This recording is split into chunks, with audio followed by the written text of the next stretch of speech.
Here I have PRESTIGIO MultiPad Ranger, and let me show you how to format SD card on the following device.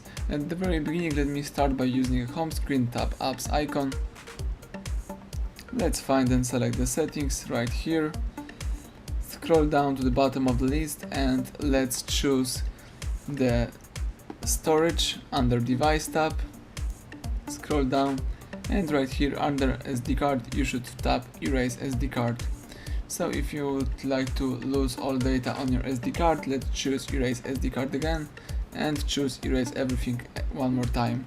The device is unmounting SD card and erasing all data on the memory card, and that's it. The SD card is ready to use. So thank you for watching. Please subscribe our channel and leave thumbs up under the video.